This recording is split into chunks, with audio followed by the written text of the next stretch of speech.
Seorang bijak pernah mengatakan bahwa belajarlah dari kegagalan seseorang agar kamu tidak mengulangi kegagalan serupa. Seringkali kita ingin sukses, tetapi kita selalu mencari inspirasi dari orang-orang yang sukses. Padahal jalan untuk mencapai kesuksesan itu ada berbagai macam cara.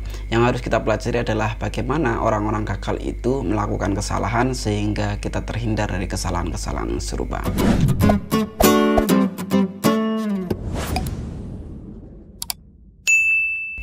Selamat datang di UBDC Channel dengan saya Bayu Dwi Cahyono, dan hari ini saya akan bercerita tentang kegagalan saya membangun channel YouTube sehingga saya harus memulainya dari nol kembali. Di tahun 2018 saya mulai membangun channel YouTube UBDC Channel yang fokus pembahasannya tentang Islamic Education, pembahasan tentang pesantren, pembahasan tentang parenting, pembahasan tentang Islamic Education secara menyeluruh.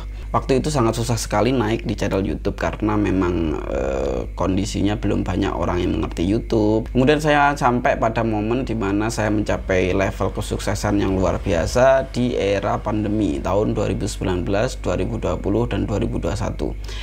3 tahun berturut-turut ini secara signifikan channel YouTube saya naik pesat karena kita tahu waktu itu 2020 kita menghadapi pandemi, orang-orang semuanya stay di rumah, dan hiburan satu-satunya yang sangat mudah diakses dan digapai adalah menonton video di YouTube.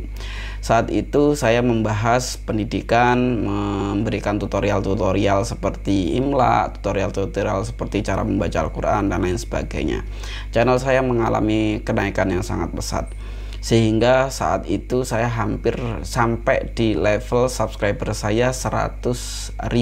Mungkin bagi sebagian teman-teman angka 100.000 subscriber itu adalah angka yang biasa saja, tetapi bagi saya waktu itu angka 100.000 subscriber itu merupakan hasil yang luar biasa fenomenal, luar biasa membanggakan diri karena orang biasa memulai YouTube tapi bisa sampai di level itu. Saya mulai mengembangkan dengan kolaborasi beberapa teman tentang cerita santri, cerita kenakalan remaja, dan tongkrongan-tongkrongan ala waktu itu Kui Entertain atau apa itu yang punyanya si Gading Martin. Waktu itu ada Gading Martin, Uus, Andika, dan lain sebagainya yang membuat channel YouTube seperti itu. Saya mencontoh itu dan alhamdulillah waktu itu kita mencapai level yang cukup memuaskan dan naik.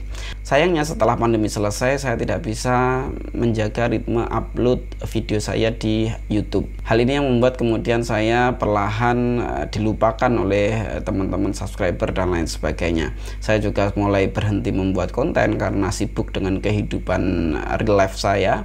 Waktu itu saya ikut grup VPN mengikut grup VPN YouTube gitu, dimana di VPN itu kita melakukan kecurangan dengan menonton video kita sendiri tetapi menggunakan server dari luar negeri. Luar biasa, waktu itu kita juga mendapatkan uang yang cukup banyak tetapi tidak diimbangi dengan upload konten yang continue yang setiap hari begitu. Ini yang kemudian membuat pihak YouTube mendeteksi ada kejanggalan dalam channel saya. Itu yang pertama, sehingga channel saya sempat mendapat peringatan melalui email sebelum akhirnya ke banned. Itu kesalahan pertama saya. Kesalahan kedua saya waktu itu saya mencoba kembali untuk membeli channel YouTube orang lain dan saya mulai migrasi konten-konten saya di channel YouTube orang lain itu. Namun kembali lagi karena saya memang tidak fokus all out 100% di dunia content creator, di dunia YouTube, saya mengabaikan itu. Saya hanya migrasi menyimpan file-file video-video lama saya yang dari akun YouTube terbanned itu saya ambil dan saya repost ulang di channel YouTube saya terbaru yang sampai sekarang UBDC sekarang saat ini. For your information, saya tidak cuma memiliki 2 channel itu. Sebelumnya saya juga punya channel-channel lain yang fokus ke kegiatan vlog, kemudian fokus ke cover lagu dan lain sebagainya. Tapi sekali lagi kita tidak fokus dalam satu hal. Jadi saran saya buat YouTuber pemula atau content creator pemula, satu hal, jangan tergiur dengan uang yang cepat. Fokus pada personal branding, fokus kepada akun yang sehat, channel yang sehat, sehingga channel yang sehat itu bisa bertahan lebih lama. Itu yang pertama. Yang kedua, lebih baik fokus sama satu hal, bidang yang kalian sukai. Kalau kalian suka jalan-jalan, ya bikin konten vlog.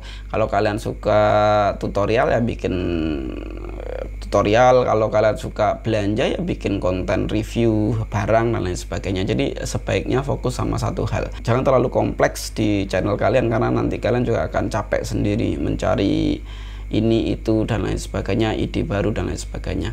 Itu sih yang saya rasakan, kegagalan saya. Barangkali saya ingin share kepada kalian semuanya supaya teman-teman juga tidak mengulangi kesalahan yang sama dengan channel teman-teman sekalian. Kemudian yang ketiga, siapkan mental. Kenapa? Karena di awal-awal menjadi content creator itu tidak semua orang-orang dekat kita tuh mensupport.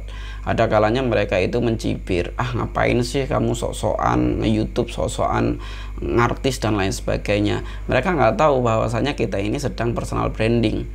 Mereka ngiranya kita ini ya apa ya bahasanya itu kayak nyampah gitu ya di internet. Dari awal-awal saya juga sempat ngerasain down ya dengan cibiran orang-orang tersebut, tetapi akhirnya seiring berjalannya waktu saya sadar bahwa orang-orang itu ya berhak untuk mengomentari itu, dan saya juga berhak untuk mengabaikan itu. Sehingga saya memilih untuk mengabaikan itu, dan saya terus berjalan meskipun harus jatuh, harus ngulang dari nol lagi, saya tetap bisa berjalan. Ketika kalian itu sudah punya massa, kalian itu sudah punya basis massa, followers kalian, subscribers kalian, itu akan sangat loyal kepada kalian. Ketika kalian sudah punya basis massa, membangun channel itu dari nol, algoritma YouTube itu akan mengumpulkan orang-orang yang sefrekuensi dengan kalian, sehingga kalian punya basis massa.